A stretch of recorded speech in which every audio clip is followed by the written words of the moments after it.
listening to KMRELP 102.3 FM in beautiful Bellingham, Washington. Your community, your voice, your station. I'm Matt Benoit, and this is Are You Serious? It's the comedy program where local comedians get real about their life on and off the stage and how some of those topics collide. My guest today is Bellingham comedian Randall Ragsdale. How you doing, Randall?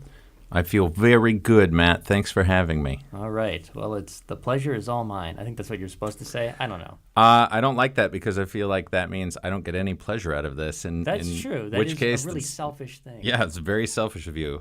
You're a selfish radio lover. I'm sorry. Please put your hands together for Randall Ragsdale.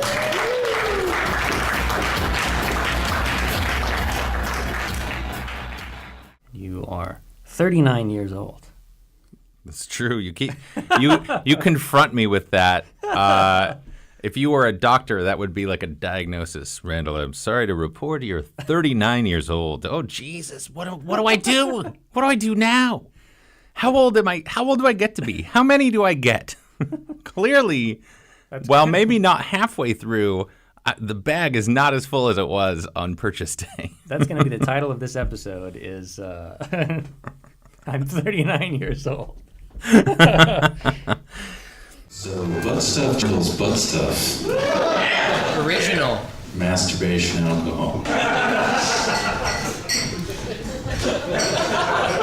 Comedy's easy.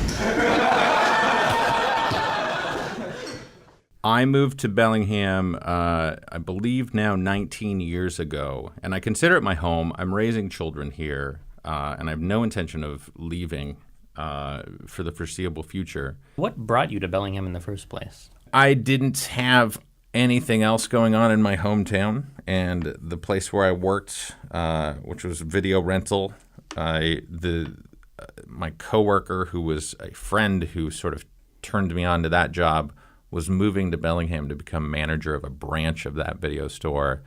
She and I were friends, and she was dating another friend of mine, and they were like, let's all do it. Let's all move up here. We'll all work at this video store and split rent. And I thought, I literally have no reason to say no to this. So one of the big things is that your dad, you didn't really have a relationship with your dad. He took off relatively early in your life and died when you were pretty young. This is fact. He died when I was 16 years old, and I had only met him once from when I was a baby. I think that I was like a preteen, like 12 or 13 years old. I don't remember, honestly. And we didn't get along, which is, frankly, very understandable on my part. Yeah. I mean, like, as far as actual, like, solid memories you have of your dad, do you really have any at all? I have a pretty distinct memory of picking him up from the airport. He came from Texas. So, in a kid's mind, a place like Texas is roughly drawn mostly from Warner Brothers cartoons as to what that means. And he fit pretty well within my stereotype of what a Texan would be like. He had the cowboy hat, he had the boots on, and it was very anachronistic for the Pacific Northwest. You don't see a lot of that aesthetic, and when people don that wear in this part of the world, to me at least, I look at them and I think, what are you doing? Yeah, precisely by wearing those clothes. So I do remember going to meet him at the airport, and I assume you weren't driving. No, I was not driving. I was in the back seat, and my brother, who usually rode in the front because he was older, moved to the back seat with me. And they were very excited. I was excited more to go to the airport and meet this person, and I didn't have a lot of judgment about why he was gone out of our lives or why he was making this appearance. And I wonder, in hindsight, if my mother and brother saw this as a reunion opportunity. And I didn't buy into that narrative, so I think everyone was kind of playing the game of this maybe is the beginning of a new happy family relationship. And I thought, I'm just gonna pass on that notion because this man is a stranger to me, which I couldn't be said of my mother and brother. They, of course, my mom knew him quite well. She married him. And my brother would have been 5.5 when he left. So that's plenty old enough to have a relationship with a person and have them locked in your mind, at least a lot more fleshed out than I would have. I was a baby. And he died of brain cancer? Brain cancer, so I hear. And we received news of that after he died, so there was no opportunity to go visit him or anything. Right. Was that, granted that you really didn't have a relationship with him, still, granted that he was your biological father, did that bother you at all at the time, or did you kind of just go, It did not really bother me at the time. It was very abstract. And my relationship with him in my head is very abstract because he's a cloud, he's an unknowable. I have stories, so he's almost a mythological figure, like a Paul Bunyan. I just have like ideas of things and feats that he's done. I had a picture that he maybe mailed to us in a letter at one point, and letters were infrequent, but there's a photo of him, and he's standing in the woods in Brazil for some reason. I couldn't tell you why. I could probably find out, but this is great evidence of how very little I care about what that guy was doing with his time.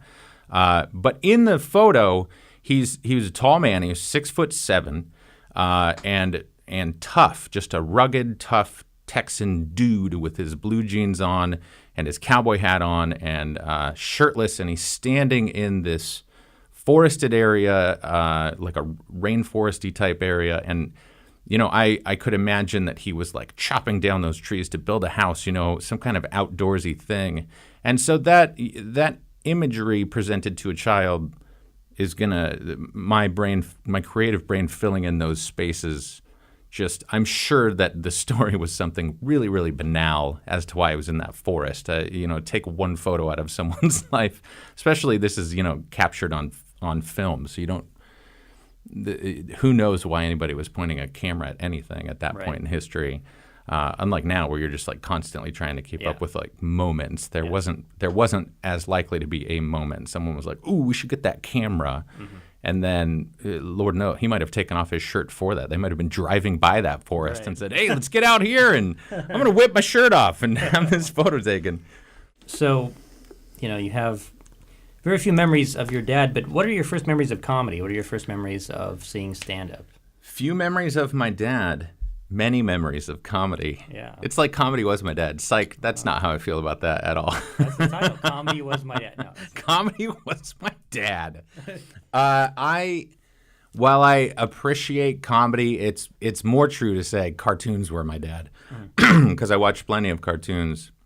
The very first stand-up that I recognized as stand-up that I recall was in the mid to late 80s, shortly after we got our first VCR.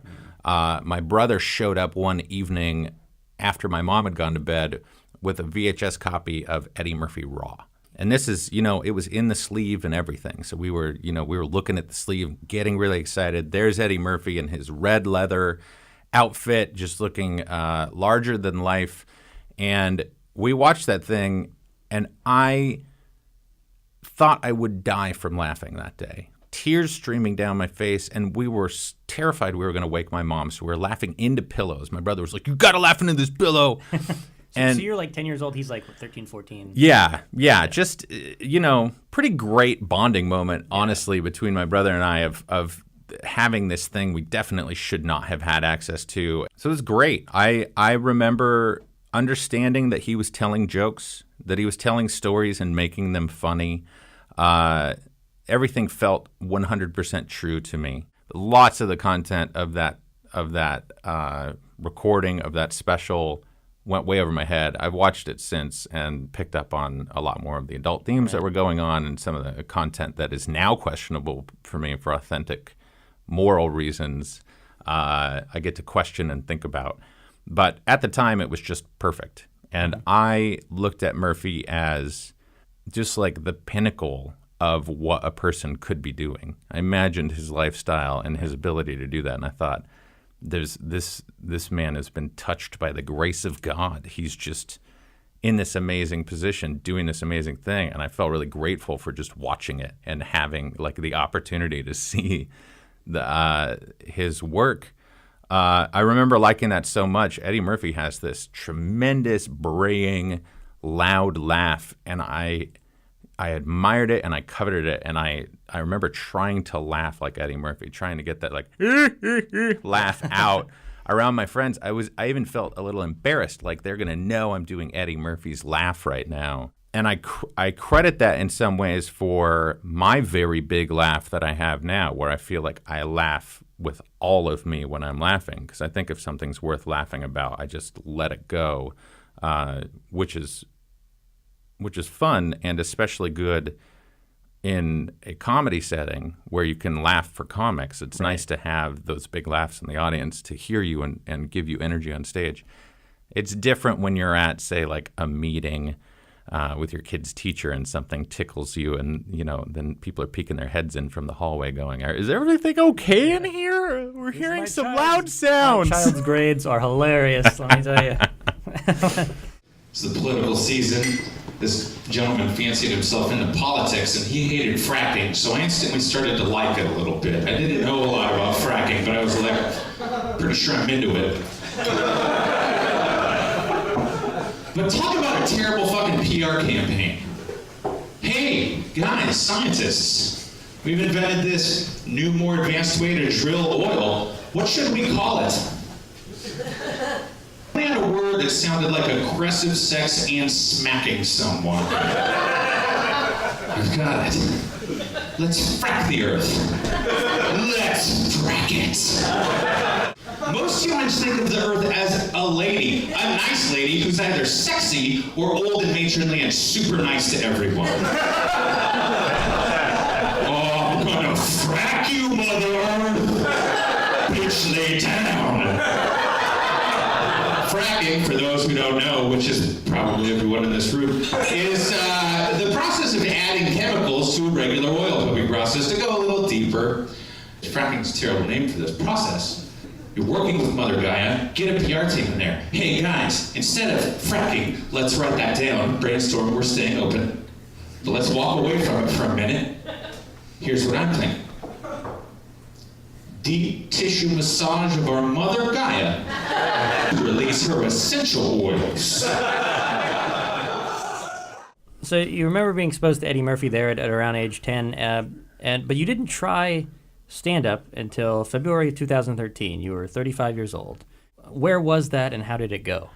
I knew about a monthly open mic here in Bellingham. It was produced by a friend of mine, Neil McLaughlin, who was producing this monthly open mic show at Glow nightclub. And I had recently joined Facebook. I was a late adopter to Facebook. And so Neil would invite me to this. And because I was so new at it, I took every invitation very seriously. Like, it had come in the mail from a close personal friend, and I was like, please RSVP. Right. It wasn't like, oh, that's interesting, I'll think about it. It was like, ooh, better take out the calendar and see what's going on that day. I might have to shuffle some things around for this. I couldn't go to the first 2 editions of that show, but I was watching the Facebook comments on it and talking to Neil in real life about how it was going. And I think I was just really impressed at the idea of it, that I knew a person who was producing the show, and it seemed like a lot of people were participating. So an opportunity came where my kids were asleep and I had the evening to use, and I went downtown to that show. And at that point, it had been years since I was a downtown guy. And so I felt really out of place even going. And when I went to that show, I sat down right in front and I watched 3 performers do their 4 or 5 minute sets and really rapidly thought, I want to do that. And so when the third person was performing, I waved Neil over because he was hosting, so he was between those sets. And he came over and I said, so I want to do one of these. Is there like, how do you sign up to do this thing? And he's like, oh, really? You want to do one? And I said, yeah. And so he put me up, and I went up that night. I was probably the last comic, or maybe one other comic went on. And yeah, they're performing to the 6 or 7 comedians who stuck out that whole show and the 1 or 2 drunk people who were too drunk to know what was going on around them. I crushed. I did great in the room. And I loved it. I thought it was great, and I was like, I'm definitely coming back to this, to do this again. And I did. I just kept coming back and became involved in what was a growing scene in town in the very early days of it, and have really ensconced myself in that scene as I don't know, a person in it. Now, you started performing in February 2013. In that time, what's the weirdest gig we all perform at odd places. At one point, you put together without naming the barbershop, there's a barbershop downtown where they usually did music, but you talked to them and we were able to get this is what we did. We did a show where we performed at a barbershop without a microphone, very near to the restrooms. It still went better than you'd think it would go. That's what. When you asked me to think about what my weirdest show was, I knew right away the one that I think is my weirdest, and hopefully we'll talk about that in a moment. But the show at the barbershop definitely ranks very high. Oh, yeah. It certainly underlined the word weird. Yeah. I knew the barber who ran this shop, and he knew I was a comedian, and this was just from getting cut there and us talking. And he likes comedy and fancies himself pretty funny. And I think you have to be pretty funny to be a barber because you need to put people at ease. So one day I was getting a cut, and he said, I'm changing the aesthetic of this barbershop to be kind of a hangout place. And so I have musicians coming into the lobby, but what would you think about doing comedy like throughout the evening? He said, on Fridays it gets so busy in here that the lobby's always full of people. So I would have a musician in, and you could break the musician with comedians. And that's exactly what I put together with your help and a few other brave souls who came and did that show. And it was in the lobby where people were waiting to get their hair cut, and a young gentleman was playing acoustic guitar. And at a certain point, he stopped, and I walked up without a microphone and just sort of rubbed my hands together and said, all right, here we go, and started talking to these people in the room. And the way I chose to do it, because I knew it was going to be odd for them to have, a person stand up in this lobby and start doing something, I just went right into material with a lot, like as much confidence as I could muster, because I wanted to convince them that it was only my time to talk. I wasn't trying to interact with anybody. And so I did quite a bit of material up front. Then I introduced, and I told them what was happening. We're going to do comedy in between the music, and the audience was like, okay. They were a little uncomfortable because no one knew this was going to happen. Yeah. But the barbers knew that I was going to be there. We'd talked about it beforehand, and so they were on board and they were into it. And we did it. It was, I think I asked you all to do 10 or 15 minutes, and I suggested that you keep it loose and friendly and work through your material, but be receptive to a lot of crowd work and people kind of investigating your jokes. And that's more or less how it went. Not all the comics were totally comfortable with that, but everybody did an admirably good job considering the very odd circumstances that we were performing in. And the barbershop owner was extremely excited about it, and I never did that show again. He wanted me to do it again. I couldn't think of anybody that I trusted with it, and I spent 3.5 hours in that barbershop on that show. Didn't get a haircut. And not without getting a haircut. And so while it was fun, it was a massive time commitment and pretty stressful to move comics through because the comics were performing back to back, and then the musician would come back on. So I didn't even have all my comics there the whole time. And every time I'd have a pair of comics come in, and I'd kind of talk them through, brace yourselves, folks, we're going to do something pretty weird today. And it was just kind of emotionally exhausting. So we did that. Now, the weirdest thing that you've ever personally done. I think you mentioned this to me before, but you performed basically these people were coming off of a wake situation. I hosted a headliner show at a wake. The way I got involved with it is the headliner, the very funny Lisa Curtis, was aware of me as an MC through the work that I was doing with Jay Benton's Comedy Night here in town. And so she reached out to me and asked me if I would be interested in either doing a feature set or doing the hosting gig. And I thought about it for a bit, and I think that I honor tradition moments in the human experience. And so the fact that it was related to a wake and this somehow made sense to the people that were involved, it didn't matter that it didn't make a lot of sense to me. I said, yes, I will. And I know I will do my best, but who knows how this thing's going to go. Lisa and I booked Anthony Johnson and Alex McKay, who's a previous guest on your show, and Peter Stone, very funny comic who's now in Seattle, and me hosting. And we went to it was the Fairhaven Bar, I believe, at the time, and now it's changed ownership and been renovated, so that place isn't around anymore. But the family of this individual, he was a young guy, he was your age, he was 28, and he left a wife and 3 kids, and he died very suddenly. He was working in another part of the country and died somehow. I don't know exactly how he perished. And it devastated that family. And he had a young friend group who was accustomed to their social element being at bars and in performance narratives. And they decided that the right thing for this guy would be to kind of go out with humor. So here I am in this space with 40, 60 people who all knew this one person who was dead, and they were all dealing with it in very extreme emotional ways. At one point, an individual, this guy, he just starts screaming, and we all turned, and he's screaming over they had some video game machines by the door, and he's screaming, and he starts shoving one of these machines, and the machine makes a huge noise, and I think we were all wondering if he was going to break it or topple it or something. And 3 other guys rush over and grab him and just physically shove this guy into the wall. And it looked and felt exactly like a bar fight was about to go down. Wow. And instead, it turned into loud crying and hugs. So it was just like a wild, everything was up it was like a grab bag of stuff, and none of us knew what was going to happen.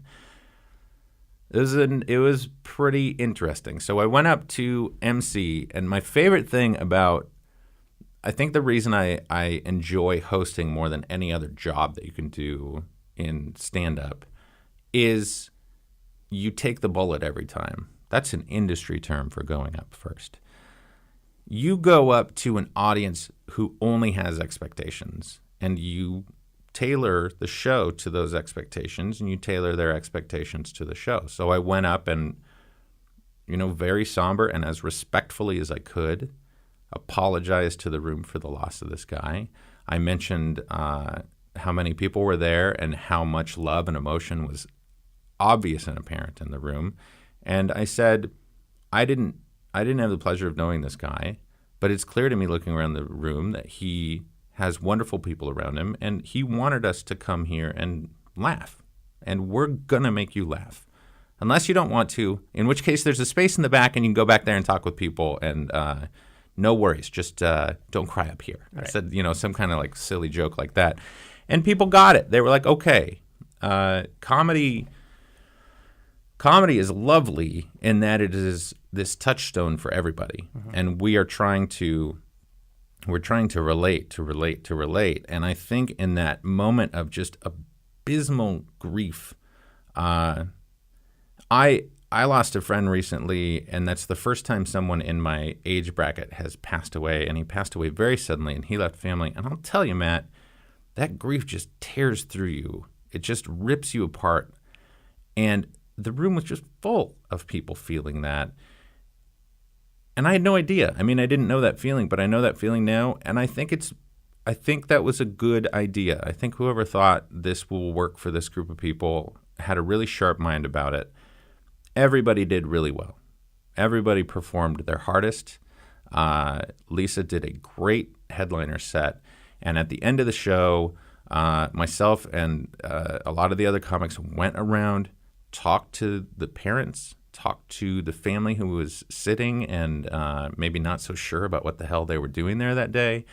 And they were all just warm and grateful and complimentary because they got it. We were doing a really hard, weird thing. And so they were appreciative of us doing that. I mean, we're not ministers, but Right. in a weird way, we're philosophers and life interpreters. Yep. And I think they were glad to have us on the scene to say, we're going to stop talking about this horrible loss for a minute. And we're going to go back to talking about masturbation. Who's ready? I think as far as elephant in the room situations go, comedy is magical for either allowing you to not talk about the elephant in easy ways for people who can't handle the elephant, or just saying, hey, look, an elephant in this room, and drawing a spotlight on this obvious, difficult fact. Now, you mentioned Poppy's before. It's now a Sheraton, or is it still a Best Western? No, Over it's on not Lakeway. the Lakeway Inn was a part of the Best Western chain, and the Sheraton chain bought them out. We were performing in the bar, which was called Poppy's, and that was a really great venue. It was for a headliner show, so it was me as host. I would bring up a couple of local people to open the show, which I felt was a contribution not only to the show but to the local comedy scene, because open mics and paid comedy are very different beasts, and it's a real test of an open mic comedian to go from the warm, anything goes, we're just here to watch you comfort of an open mic to the we paid money to be here, this is part of our date, and we have expectations environment of a paid show. So we did that with the openers, and then there would be a feature and a headliner who were often paired. The headliner would bring the feature up. Great show. Ran for a number of years. So when Sheraton bought that place, they decided to remodel that restaurant. It's now like a raw food bar, and they removed the performance space. So I think they have like a chair for acoustic guitars, but they're keeping it really, really low key. Yeah. And it's just not a place that we're going to go back to, at least not anytime soon. And so for that and a few other reasons, that show is on hiatus. We the producer, Jay Benton, and I talk about it every now and then, but it's I'm sure it will be back one day. I think we're just waiting for those correct circumstances. So, but you were able to host, basically MC that show for 2.5 years, and you've said that you really like hosting. So what is it that you really like about the art of hosting comedy shows? That show specifically I loved because the individuals that we had headlining that show are working comics. And these are people who travel to perform their comedy in odd places, up and down the I-5 corridor. They will go east a little bit. Many times, Jay would use local comedians with East Coast comedian connections, and those East Coast comedians who were trying to build their exposure on the West Coast would come over and then go up and down the I-5 corridor, and they'd stop in to do that show as part of the trip. So we were getting some really high-caliber working comics. These aren't people who, for the most part, anyone's heard of. Right. And despite that, these are people who can perform 40, 50, 60, 70 minutes of comedy and just annihilate the audience. Great jokes, very, very funny, very stylistic, lots of different perspectives coming on stage. And the lovely thing about that show was the audience was far more diverse than the average audience for anything in Bellingham. Culturally speaking, it was largely blue-collar and date night stuff. But as far as background, you'd see comics would come in and make jokes about how, these were all the black people in Bellingham would be at this show. Yeah. And for what it's worth, I can understand why comics were doing that. But if you go to the Green Frog, there you'll see we'll have maybe 2, maybe as many as 4 women comedians up. And maybe twice a month we'll have a person of color performing comedy. It's very much white men who are doing it. And that's the composition of this town, but it's also the culture around that establishment and around comedy right now. So I thought, this is great. Here's a comedy show that's very different in audience composition and in performance value from what we're doing. And I wanted to get as many of us, we open micers, to go to the show and get a taste of what it's like to make money and try and carve out a living in this performance space. And it just, for whatever reason, and I still don't understand this very well, didn't match somehow with people's perception of what it means to be a comedian. I think many people we talked about that hubris, that massive fuel drive that you get when you start stand-up. And I think many people perceive it as, I'm going to perform at an open mic, then I'm going to do a local showcase, and then I'm Dane Cook. Yeah. I'm going to have paid work's going to be rolling in. I'm going to have 30,000 people just hollering my name, and I'm going to be all over YouTube and whatnot. And while I recognize that, that did happen for Dane Cook, that's not what's happening for the other 99% of comedians out there. And these were those people, and they were just, regular average people who would talk with you about what it was like to work in comedy and go over your jokes with you. Very friendly. We got to talk after every show, just approachable people. And I thought, this is an education, folks. We should be here soaking this up. And many, many times I felt like it was just me soaking it up. Like I was the one person getting all of this information. To be fair, a handful of local comics did make it a point to come out when they could. But there's just still an odd bar where we're like, oh, $10, that's... I was going to buy 3 beers with that, so I can't come to this show tonight. I was at Costco the other day, and my eyes lit up because they have a 64-ounce bag of peanut M&Ms. Which are less M&Ms because you can be like, this is health food, kind of. There's a peanut in there somewhere. Those are good for me.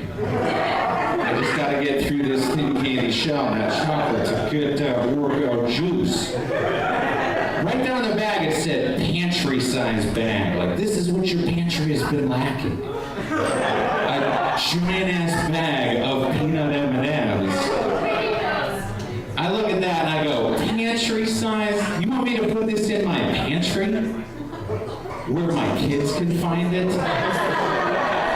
Fuck no. They may not have not one of the 64 ounces is going to any of my kids. That's my 64 ounces of peanut M&Ms. I need that shit. When you eat candy 2 meals a day, it better have a few peanuts in it, is what I'm saying. If the kids are running around eating all my peanut M&Ms, I'm going to be hungry.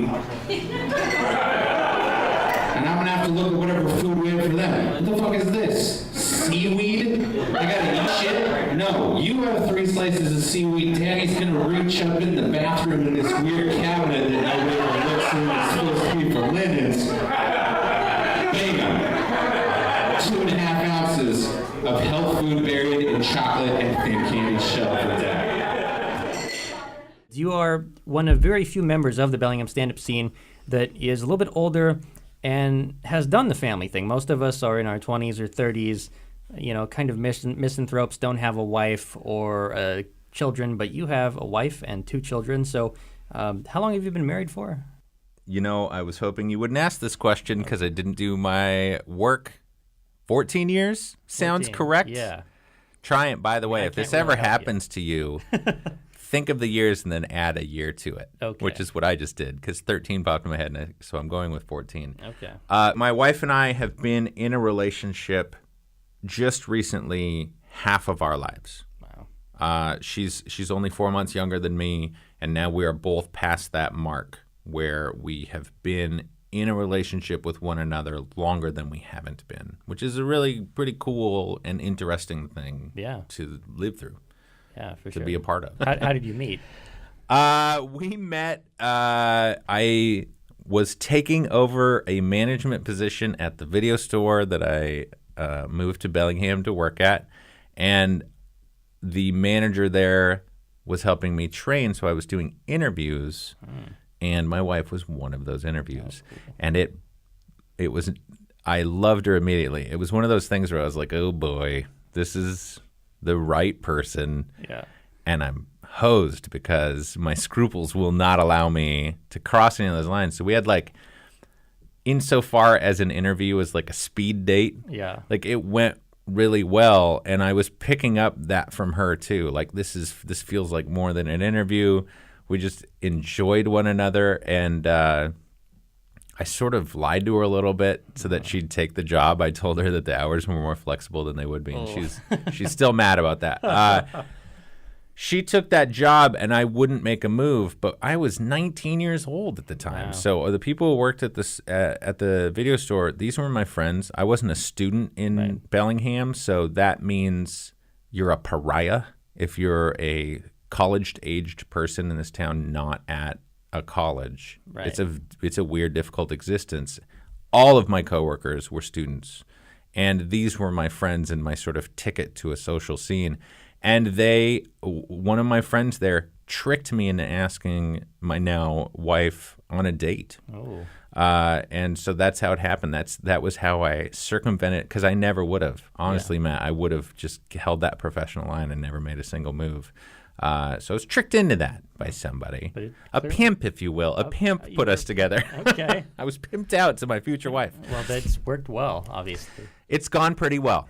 You have one daughter and one son. I have an 8-year-old daughter and a nearly 4-year-old son. One of your children was born before you ever did stand-up, and one of them was born after you had started. Mm-hmm. So, but how does being a father, how has it changed the nature of your stand-up material, if at all? Material-wise, I really do not like talking about my kids as part of my comedy. They always find ways to weasel their way on stage through my material because that's what kids do. And there is nothing more important to me in this world right now than what's going on with them. So it's natural that when I'm out talking with people, a lot of that's going to come out. I try and mention my kids as abstractions if I need to sort of frame up what I'm going to do for a joke. And I have done material that is very specific about them, but I have pushed away from it. I don't do those jokes anymore. As far as how having kids impacts the actual process of being a comedian, my daughter was around, and what happens when you have kids, so before you have kids, you leave high school or college and you start homogenizing your peer group. You sort of get rid of people that you feel like it's difficult to agree with and surround yourself with people that you have things in common with and you agree with. And that's great. That's deep dive relationships. When you have kids, a lot of the people in your homogenous group will push you out because now you're the weird one who has the relationship with these kids, and they don't want to change what they're doing to sort of facilitate a relationship with you. And then your kids go meet people, and you have to start meeting those grown-ups that are with the kids, and suddenly your peer group is really, really heterogenized. I mean, insofar as that can happen in Bellingham, Washington, I am now surrounded like no other time since high school with people who have different faith views, different ways of interacting and raising their kids, lots of different professions, lots of different views on money and politics and marital relationships and how you talk to people. And so it's a very different vibe to how I was communicating with people. And when my daughter was about 3, her sleep had kind of stabilized, and Neil had the Wait What show. And so when I went out to that, in a lot of ways, it was because I knew Neil, I just really wanted to see somebody and be with somebody doing something unrelated to those kids so I could get a taste of that kind of homogenous friend group I'd built years ago. And most of my early material was just ripping on stuff I'd seen parents do or say in my life of being around a playground, seeing like all the kind of ways that I felt like parents suck at being parents or raise turdy little crap kids who are annoying to people around them. And that was a lot of my early jokes. So that was cool. Then my son was born, and at that time, the scene in Bellingham had grown at this really impressive pace. And so we went from Wait What to having the Fallingham open mic to then the Village Inn had a open mic that had a booked feature at the end of it, and comedy night, and just these really pretty great diverse opportunities for performing comedy. And my son came around, and I couldn't participate in all those things to the degree that I was, and that hurt. It was hard because I felt like, I was part of this trend, and we were all keeping a pace with one another's talent and efforts and skills, and then suddenly I dropped out, and I was convinced that everybody was just going to rocket past me, and I was screwed. And it's like, I'm done. I'm never going to get to do comedy again. I certainly didn't resent my son. I was very grateful to be spending that time with him, but that sort of fear of missing out did hit me every now and then, and I would try and figure out how I could get back in.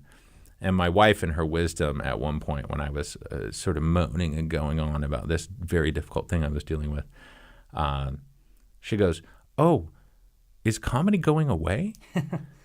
And that's a good joke. First off, I understand what jokes are, and that was a good one. Mm-hmm. So I was like, high five on that good joke. But she was really correct. There is no reason that whenever I'm ready, I can't get back in. Rodney Dangerfield started very late in his life. Yeah. He failed his stand-up at first, and then sold the Lunam Sighting for years, and then started doing it again at age 40. Mm-hmm. Never stopped writing jokes, but he stopped performing for many years.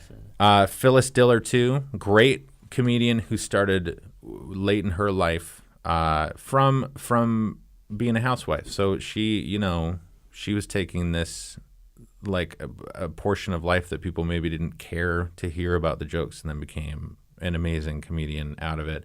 So there's no rules to who's going to come up and be funny. You can be anybody and do it. There's that like 12-year-old girl who's a pretty good stand-up. She's in Texas or somewhere. Good for her. Yeah. There's you at the ripe young age of 28, going out, crushing it, doing jokes that I admire and wish that I could do.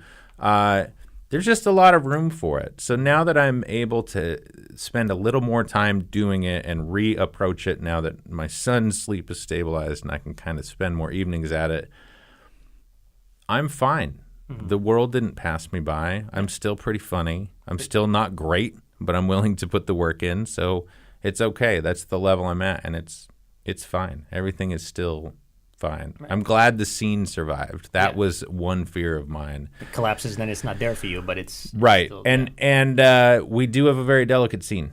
True. It wouldn't take much to topple it. What are your? I guess your son is pretty young, but what does your daughter think of you doing stand-up? She digs it.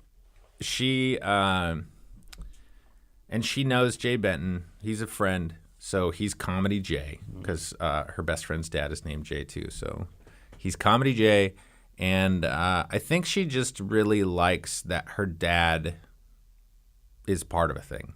And the skills that I learned through stand-up, I apply to a lot of things that happen in a young person's life. So for instance, just this last week, her school did a Jogathon fundraiser to raise money for all the things that help create equity for the kids.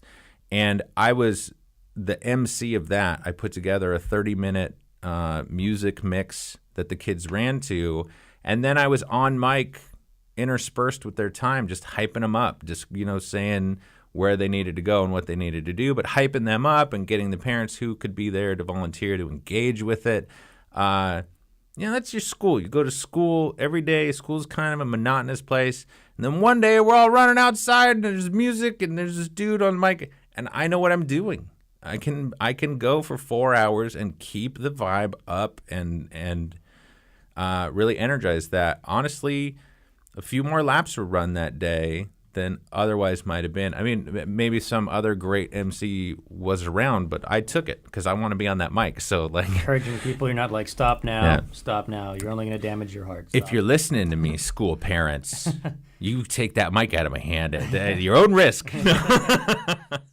Costco really has a pecking order of size where kids just feel very small there. Gigantic carts that could fit like 10 kids deep in that cart abyss where they can't realistically climb out or ride the cart, because if I lose control of it, they'll be crushed to death. I love it. And if they want something, guaranteed that costs a minimum of $100. It's very easy for me to say, I'm sorry, you can't have the giant inflatable snowman that's larger than our home. It costs $100. You love Costco and hate Trader Joe's.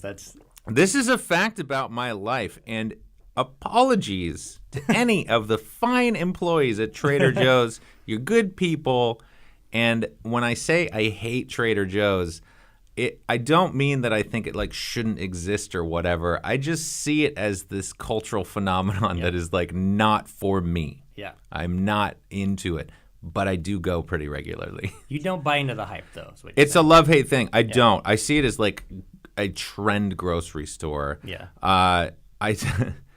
So, besides your absolute loathing of Trader Joe's, by the way, Trader Joe's, call us if you want to sponsor. Are you serious? Yeah, that's going to happen now. Oh, man. So, one of the more interesting things about you is that you are definitely, up to this point, the only member of the Bellingham comedy scene to be on a Netflix special. Now, it wasn't your special, but you were on. You're one of the people in one of the audience members who wound up on Todd Barry's Crowdwork special. And of course, Todd Barry, 2 years ago, came here to the Buffalo, performed. You were the host for that show. So tell me about that show, but also tell me about...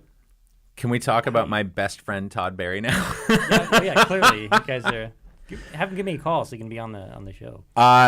Todd Barry is... So when I knew I was going to start performing stand-up, when it was kind of coming into my field of vision, and when I was fresh in comedy, I was listening to Comics Now. I was kind of looking up online lists of like what are good comedy albums. And Todd Barry had, I think he'd published Medium Cool, his special Medium Cool around that time. And he had two at the time. And I just really dig him. I dig his style. I like how he approaches comedy. And he's been in the game for a long time. But he's not necessarily someone... He's very well known within the comedy community, but less well known outside of the comedy community. He's not a household name, yeah. Right. So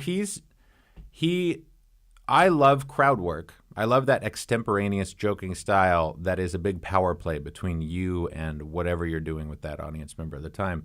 And Barry is gifted at it. And so he was doing this crowd work tour, and I was aware of it. And I was really excited to go to that show. I tried to get people to come with me. Nobody did. And so yeah, I was totally pumped up for it. I sat in the front row and was just ready for it, and I knew what was coming, and I laughed and I made eye contact, and I was hoping that he would select me to talk with, and he did. And they brought a mic over, so in that time at the show, probably for about 5 minutes, I was on mic talking with Todd Barry on stage, which was great. And in the special, right toward the end of the special, there I am, and I get 20, maybe 30 seconds of that for the joke, which is fine. It's kind of him making fun of you for responding to the other guy who he was talking to. Absolutely. Yeah. I get torn up a little bit, and this is the relationship. This is the sadomasochistic relationship I have with Todd Barry. And so I've had 3 personal interactions with Todd Barry in my life. That Crowdwork special was the second personal interaction I had with him, and he doesn't know about the first. Oh. The first was 4 years ago at Bumbershoot. I went with a group of people who so when I was in high school, all throughout high school and after for many years, and still occasionally now, I acted as part of a haunted house. And so that group, the producers of that, Scare Productions, was asked by Bumbershoot, we went and got in full makeup as zombies and wandered around Bumbershoot. This was a promotional gesture. Wow. So they would have us kind of go to lines to keep lines entertained, but then just generally it would be like, there's going to be a big show and this line's going to last a long time. So they would release us from this building and we would zombie our way through the Bumbershoot grounds to get to that line, zombie up that line to keep people entertained, then zombie our way back. So I'm in full zombie makeup, difficult to recognize, roaming alone, just shocking people, just trying to sneak up on people. And one person who I got this beautiful, obviously super upsetting jump scare out of was Todd Barry, who I saw and I recognized him. I saw him wandering the grounds. He's with this lovely woman I suspect is his significant other. There's wandering around. And I was really conflicted because I was like, I would love, if I was in civvies right now, Yeah. I would wonder, how could I maybe have a conversation with this person? So I trailed him for a minute, not intentionally to scare him. Yeah. But just while I was thinking those thoughts, and I was supposed to be wondering anyway, and as you see someone that you admire and respect and don't know, you just kind of want to think about them for a moment. And he was gazing around, and he caught me out of his peripheral and took a second look, and it scared him, which was my job. Yeah.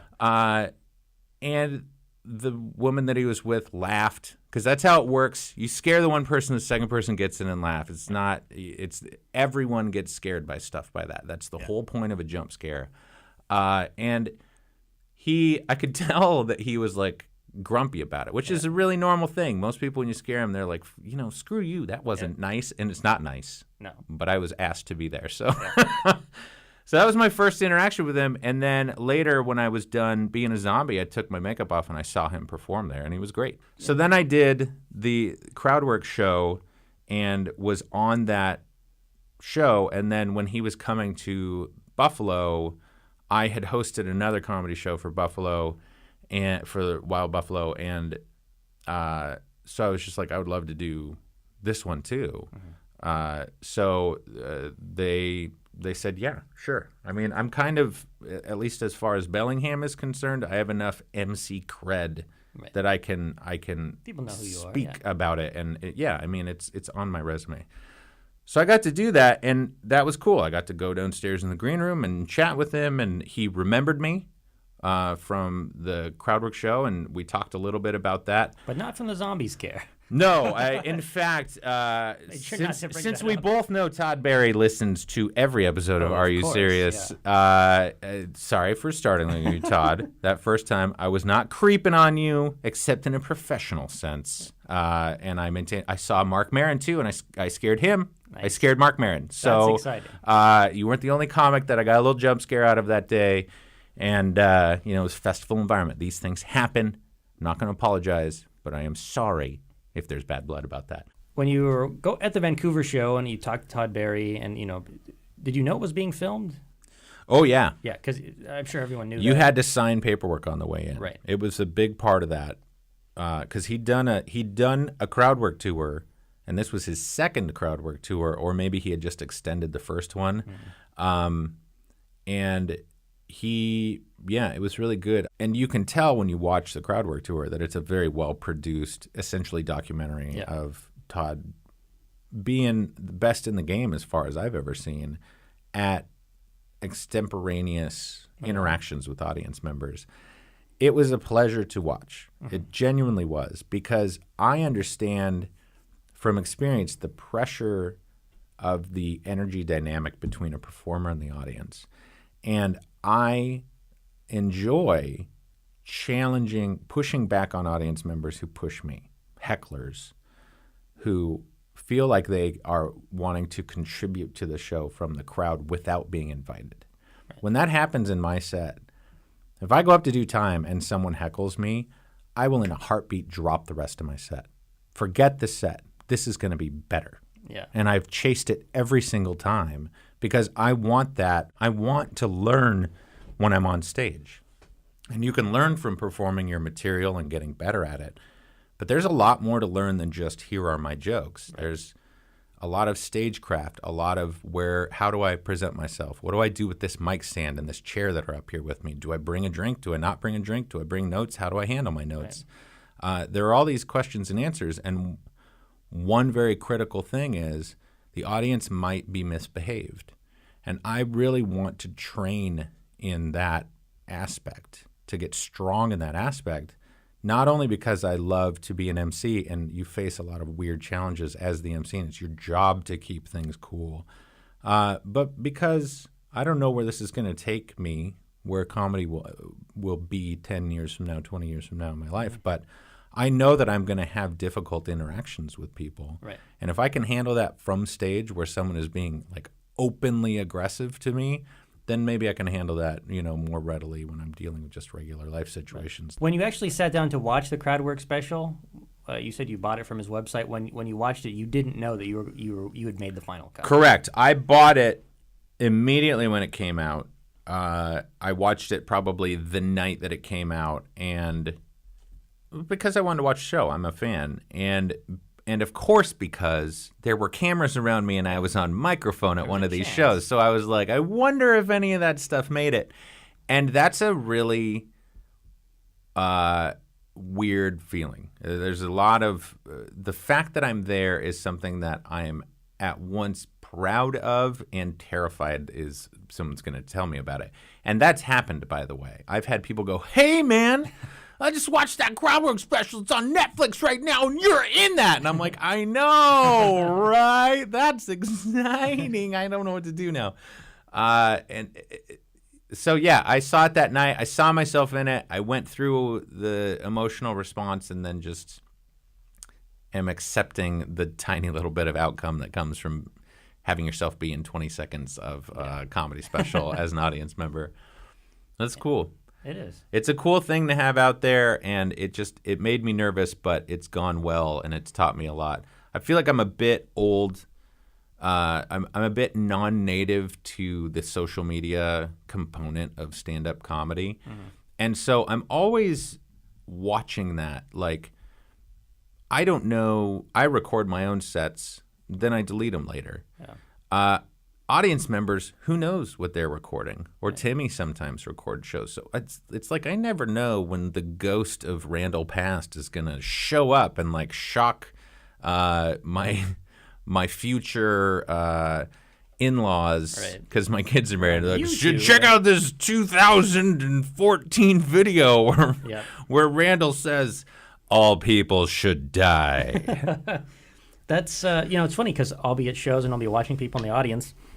And there's comedians in the Bellingham scene, just at the Green Frog, where they will pull out their cell. Someone's doing really well, or they're like, this guy is a spectacle, and they'll pull out the phone, and you see them recording video for a few seconds, and then it goes away, and you're like, they took part of that set, and who knows what they're going to do with it, It might just sit on their phone. It might not, that's... I'm trying to be super cool about that. Yeah. I walked around a park just yesterday. I was with my kids and a neighbor. We were walking my neighbor's dog with her at a local park. And on our way back home, there was a guy, seemingly normal, 30-something, average Bellingham white dude, sitting there with his camera, taking pictures of just his environment. And as we walked by, pointed that phone right at us, click, click, click, as we're walking by, and he starts chatting with us. And I'm like, what's happening? What's wrong with this situation? Like, my brain is freaking out. But that's just the reality now. Yeah. We're going to see more and more individuals. All right, as a parent, I don't put my kids out online very much. But I know lots and lots and lots of parents because my kids' friends' parents are now in my new heterogeneous social circle. And many of them you'll see 2, 3, 4 pics of their kids a week. Like, what's going on with them? So you watch these kids grow, and I don't know that I'm right, Matt, not putting my kids out there. Are they going to live in this future where, like, there's some kind of social value to the depth and breadth of your social media footprint in, say, middle school, that you have to have this amount of you that's out there? And my kids will be like, Dad, why didn't you put me online more? Such a jerk. I hate you. I don't know. We It don't might know. be that way, but for now, I'm like, no. Yeah. The internet is the devil, Right. and You're not going there. You're not going to Satan's church online. You'll become a meme. So what are your ultimate goals with doing stand-up, I guess, at this point? I see the level of stand-up that I'm at as all like tool building, as fundamentals. I'm trying to figure out how to be comfortable, how to not overdo it, how to do jokes and crowd work, like practice. If I go to an open mic and everything goes smoothly, that was a bad open mic. I want it to be hard. I want to face something unexpected. I don't mind if it's a bad night. I walk away from a bad night thinking there's a lot to learn, and it's an education. So I don't know, knowing through the MC gig with Comedy Night, so many comics who tour, who go around and work the road, I don't find that aspect of it appealing. I want to be around my kids and their experience. I want to be around this town and its experience. And so I'm not drawn that direction. And a lot of the comics who I know who are going places are drawn in that direction wisely. That's the next step on the path. So whatever my future holds, I have to build that here. If I want to be in front of a big stage, I better figure out a way to be at the Mount Baker Theater in front of a big stage, or in Seattle, or in Vancouver. But I'm not going to go to like some motel bar in Tuscaloosa, Ohio, and perform comedy 3 nights in a row, 2 shows a night, and just be lonely around that, like not talk to any other humans other than when I'm on stage for that time.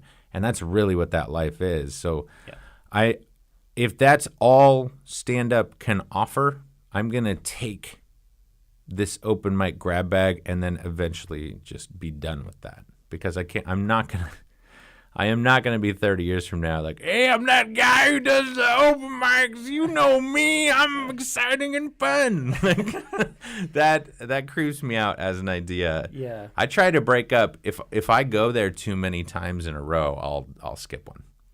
Or usually I will go and be an audience member and just kind of hang back. Yeah. But and you can offer critiques and stuff, and that's I really like dissecting the bits, and I really like talking with people at this level about. I feel like when people want feedback, I'm happy to provide feedback because it makes me think about my stuff more too. It's like, for me, I don't know what they're getting out of it. Probably nothing. I probably sound like a up his own butt guy.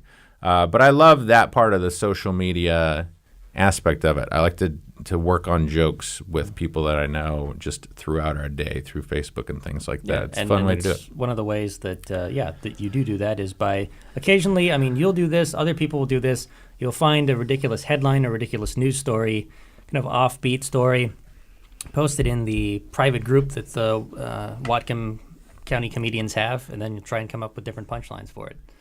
Challenge. Can I tell you how I started that? Yeah, how I started that first one?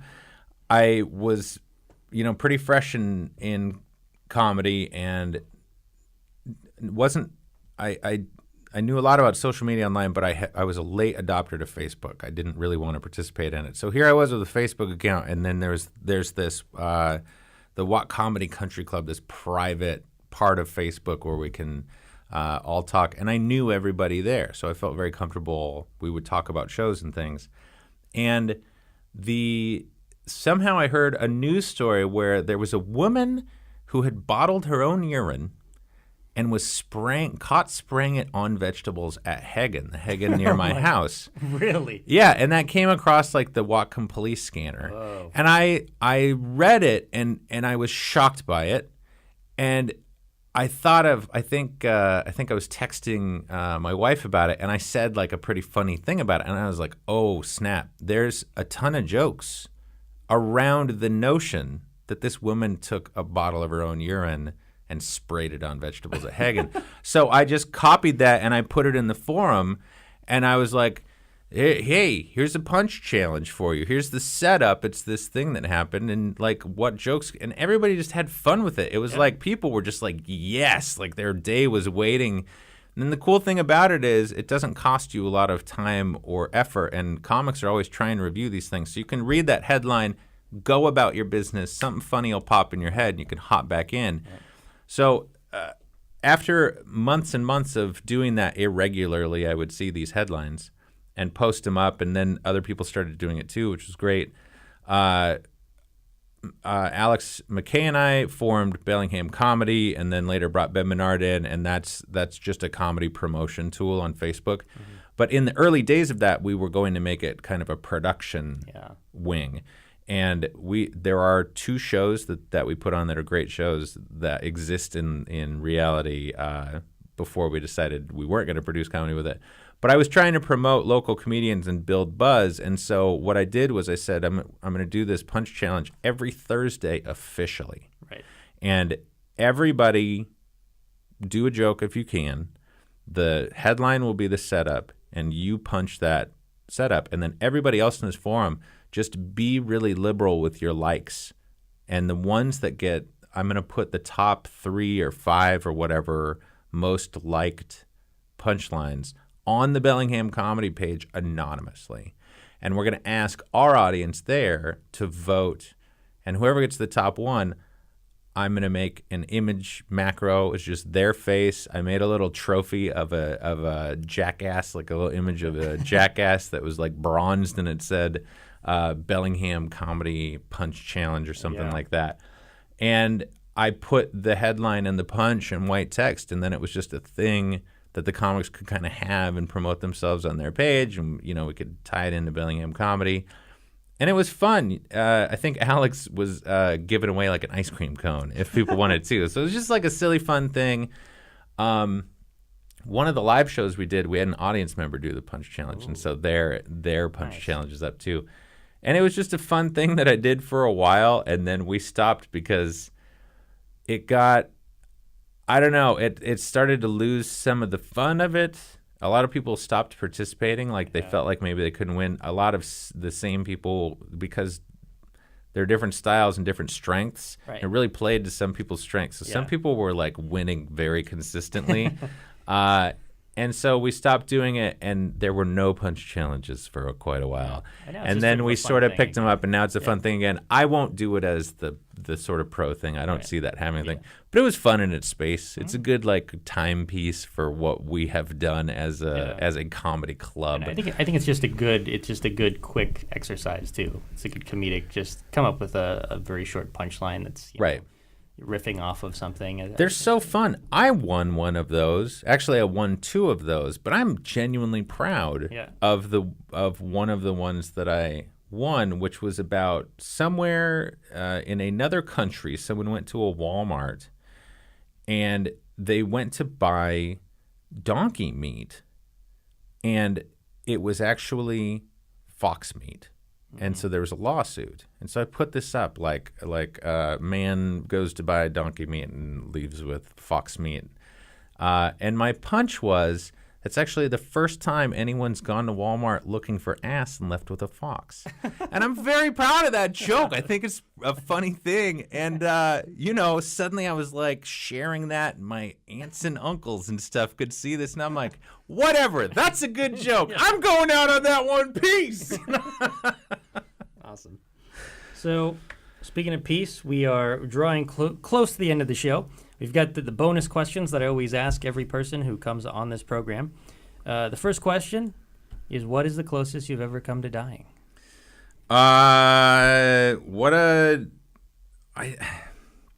don't have a fun, there was this one time on a jet ski moment answer to that.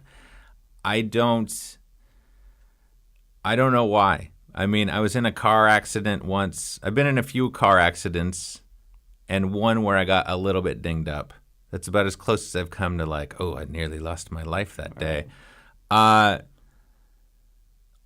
live like a guy who could die at any minute, in the sense that like I'm kind of always haunted by the notion of tragic death befalls. Like I'm worried about falling downstairs and things. I didn't used to care about this at all, Matt. Mm-hmm. Then I had kids, and when my daughter was young, was the first time this started happening. I would like put her down for a nap. And then I would walk downstairs. And just as I was walking downstairs, my brain would go, oh, if you fell and broke your neck, she'd cry for hours before anyone found her. Yeah. Or I would be out driving and it'd be like, oh, hope I don't wreck the car and kill both of us. Yeah. Or my wife works about an hour away from Bellingham, and every now and then I'll be like, I wonder how big an earthquake it would take to prevent her from coming home ever again. Those thoughts just kind of leap into my head. And so I do have this, like, I want to do this right because I want to go out on a good note because you never know.